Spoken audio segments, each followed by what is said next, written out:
Bitcoin, y'all. I'm your host, Zoom Out.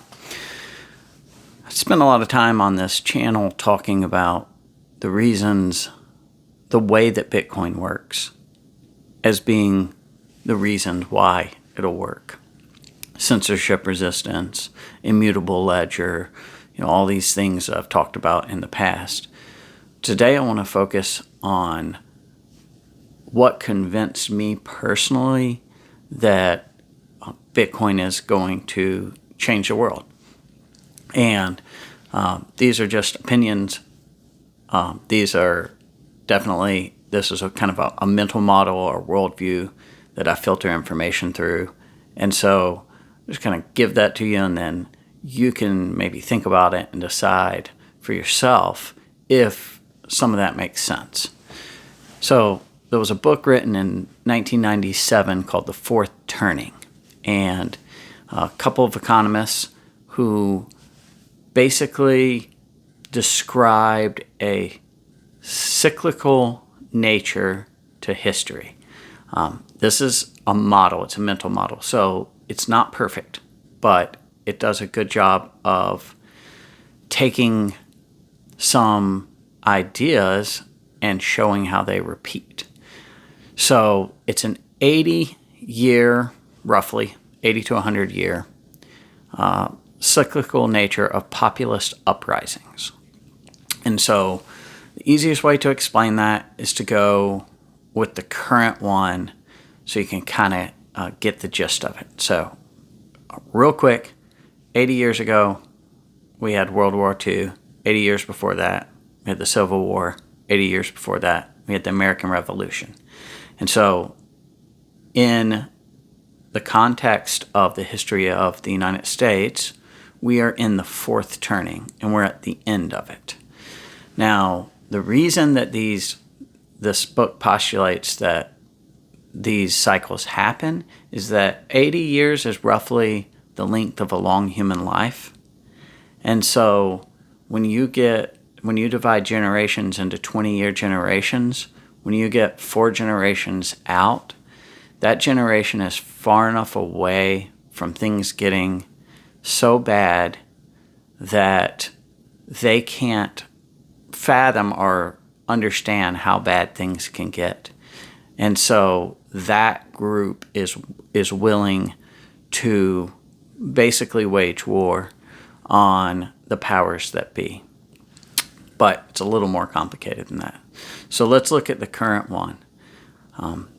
At the end of World War II and the Great Depression, when things got really bad, the silent generation, the first generation in each cycle, which in this case is the silent generation, is willing to give up some rights for peace and stability. So that was done at an economic meeting called Bretton Woods, where the United States dollar was established as the reserve currency of the world. And, in exchange, we were going to use our military to keep free trade in Europe open, all the ports open. We were going to secure that with our military. All right. The second generation, which is the baby boomers, the second generation in this model is always a generation that now lives in a time where there's more peace and stability, and they say, you know what, we want some rights back. We want some of our rights back. And generally speaking, that works out pretty good because the situation, the overall situation, is a safe situation to take risk in, and that risk turns, into economic success. Then we get into a little bit of psychology. What happens is that second generation parents their children in a way that allows their children more freedom. So they basically are like, hey, let's let them learn on their own. Let's let them figure it out themselves. And that's the best parenting style. What that does, now, they're acting from love. They're acting from what they think they needed or want, and then giving that to their children. But the way the children perceive it the third generation, in this case Generation X, always feels forgotten. The third generation is always called the forgotten generation. And that generation ends up rebellious. They're Nirvana, smashing guitars, I like to say. And because they feel forgotten. So then they grow up, they mature, and they have children of their own, which is the millennial generation in this scenario. And the fourth generation is always babied. So the Generation X tends to baby their children because they think that's what they wanted. And so that creates a generation that's far away from things getting as bad as they did during, in this example, World War II and the Great Depression. And they're idealistic, and they're artistic-minded. And because they don't know how bad things can get, they're willing to fight for their ideals. And you see this repeat over and over. Let's go back 6 cycles. And you're now into European history, and you had the Protestant Reformation. So over 80 years, the power coalesces somewhere.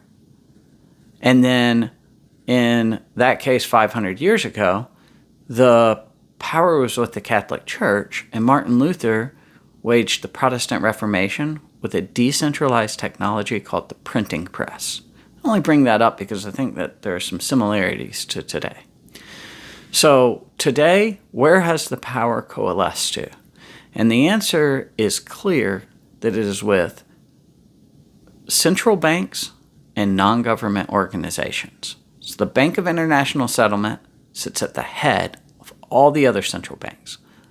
All the other central banks, including the Federal Reserve, answer to the Bank of International Settlement. In conjunction with that, they work closely with groups like NATO, World Economic Forum, etc., International Monetary Fund, that go out and control the world through finances and through monetary policy. And that's how things have worked for 80 years. And the power has it's gotten great how much power they hold and how much influence they wield on governments around the world. And so if there's a populist uprising going on now, it would make sense that it would be a type of economic uprising. And so Bitcoin represents that. Bitcoin is a decentralized technology that if you buy Bitcoin and transfer it into cold storage, I've talked about that on some of my previous videos, but you put it in a cold storage where you and you alone have access to it, and only if you give other people access to it do they have access to it, then you're taking money out of the system where the central banks control everything, and you're putting it into a new system.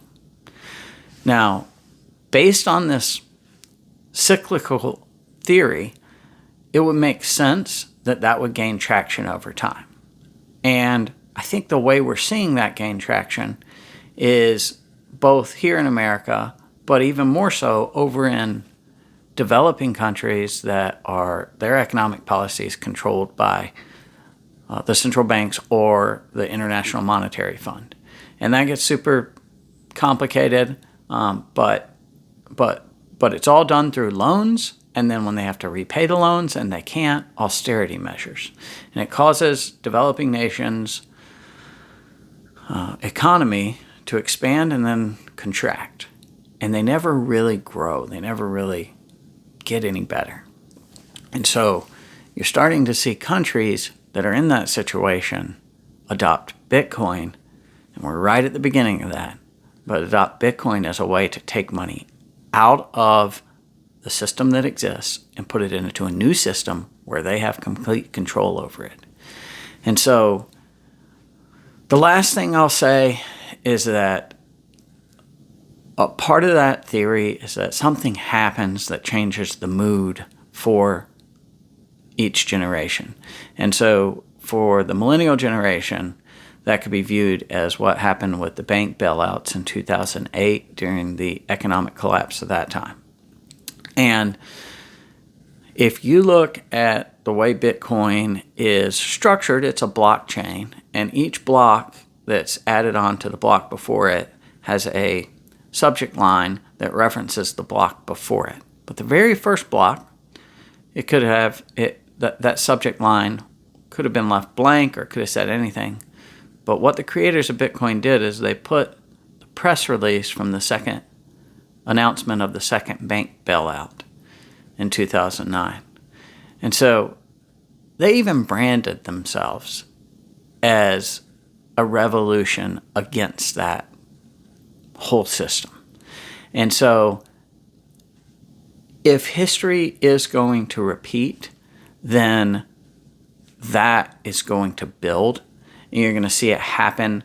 It's usually about 20 years cycle, 20 to 25 year cycles.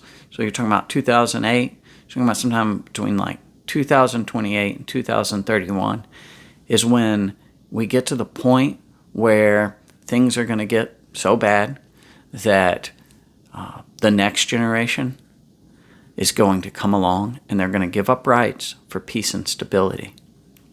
But we don't know how that's going to work out exactly yet. And so I look at Bitcoin as that revolution.